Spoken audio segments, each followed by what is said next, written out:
Welcome to Penrose Learning, where we make understanding easy. In this video, I will explain how to reset a Honda Civic maintenance light. Start by turning your Honda Civic's ignition to the on position, but don't start the engine. Next, use the steering wheel controls to navigate through the multi-information display. You'll want to find the maintenance menu. This is the first step to accessing the reset options for your vehicle's service reminders.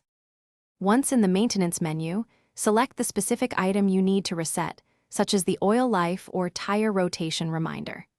After highlighting your choice, press and hold the Cell/Reset button, usually found on your dashboard or steering wheel, for about 10 seconds. This action prepares the system for the reset. After holding the button, a confirmation prompt will appear on your display asking if you want to reset the selected item. Navigate to Reset and confirm your choice.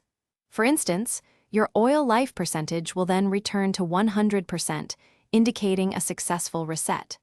This confirms the service reminder has been cleared.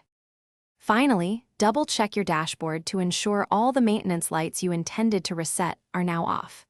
If any issues persist or you encounter difficulties, refer to your Honda Civic's owner's manual for specific model instructions. Remember, regular maintenance helps keep your vehicle running smoothly and prevents unexpected warning lights. Thanks for watching. If this was helpful, leave a like and consider subscribing. See you next time.